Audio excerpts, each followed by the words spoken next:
panafricain. Permettez-moi maintenant de vous donner les enjeux et les objectifs de ce mouvement. Ça se fera encore en profondeur pendant notre grande journée porte ouverte du CRI panafricain, où nous allons appeler encore tous les Ivoiriens, mais cette fois-ci ce sera dans une très grande salle, pour que, au sein du CRI panafricain, toutes les associations, tous les Ivoiriens et tous les mouvements puissent avoir leur place de résistance. Parce que nous pensons que chacun de nous et chaque mouvement a une compétence. Et cette compétence, il faut qu'on la mette au service du CRI, au service de la résistance qui est portée par le CRI panafricain. Donc nous devenons une plateforme sur laquelle chaque mouvement peut se tenir pour s'exprimer. Notre premier objectif, sinon notre premier enjeu, c'est de préserver la dignité de la liberté de l'homme noir sur ce continent.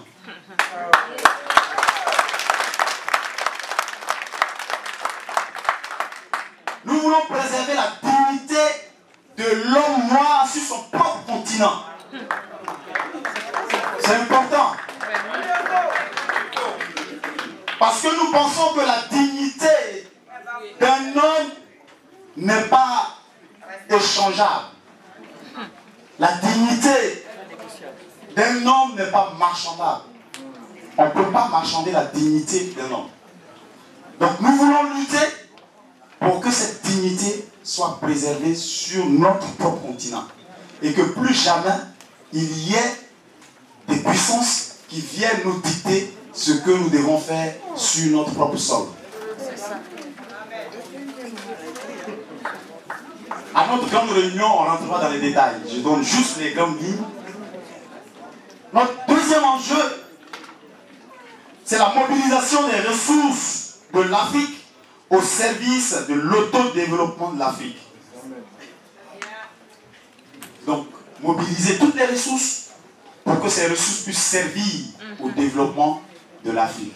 J'ai lu quelque part, et je pense que c'est Soros qui le dit, et je vais citer seulement une petite partie. Il dit qu'on appelle États fermés les États qui veulent utiliser leurs propres recettes pour se développer. C'est-à-dire les taxes douanières, comme ce que le président Laurent Gbagbo faisait, utiliser les taxes douanières, les richesses du pays pour pouvoir se développer. Et ceux-là, on les appelle les pays fermés. Et à ceux-là, il faut faire la guerre pour leur imposer des présidents qui, entre guillemets, pour eux, sont ouverts.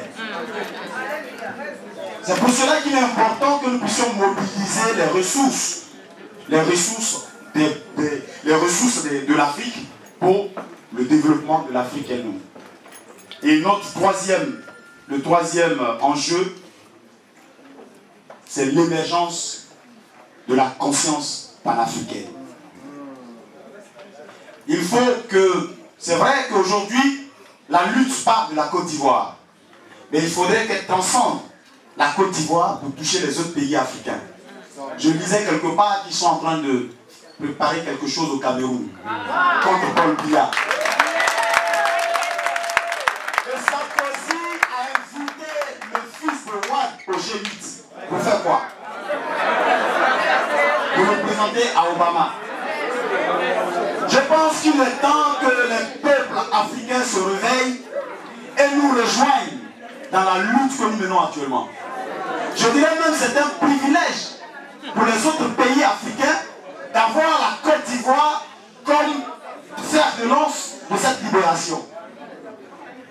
Nous vous ouvrons le chemin et nous croyons, nous vous invitons à nous rejoindre afin de créer cette conscience panafricaine et que tous les États, les peuples soient unis pour la libération de l'Afrique. Et mon dernier point, ce sont les objectifs que nous voulons nous fixer. Il y a des objectifs à court terme, à moyen terme et à long terme.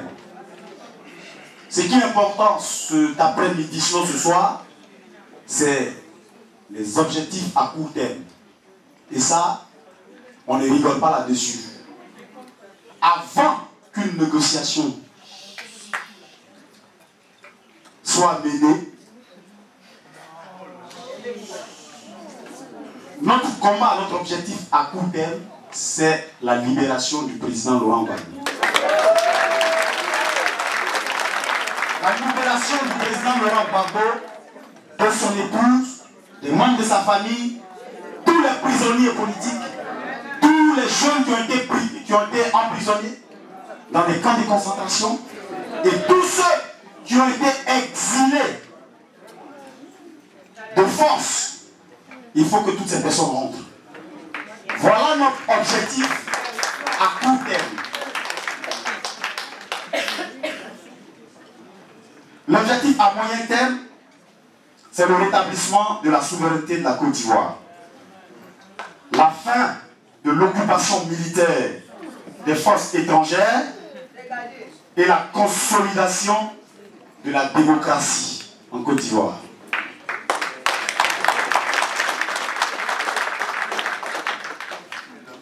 Et à long terme, nous prévoyons avec vous l'avènement d'un régime véritable, de démocratie en Afrique et l'unité africaine.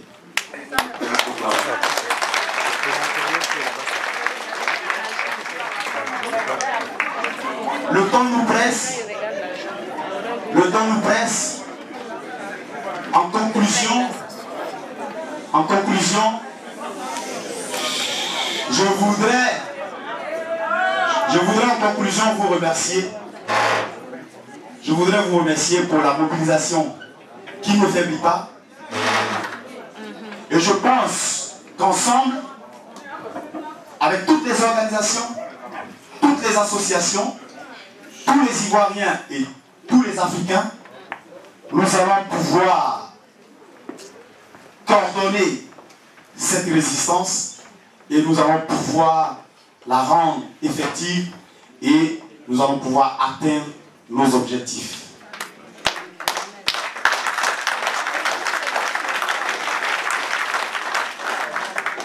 Pour ce faire, je voudrais vous lancer un appel pour le 12 juin où nous tenons notre réunion porte ouverte pour présenter le cri panafricain, pour vous présenter nos différentes cellules que nous allons mettre en place, les commissions pour pouvoir travailler pour la résistance et pour la libération de la Côte d'Ivoire.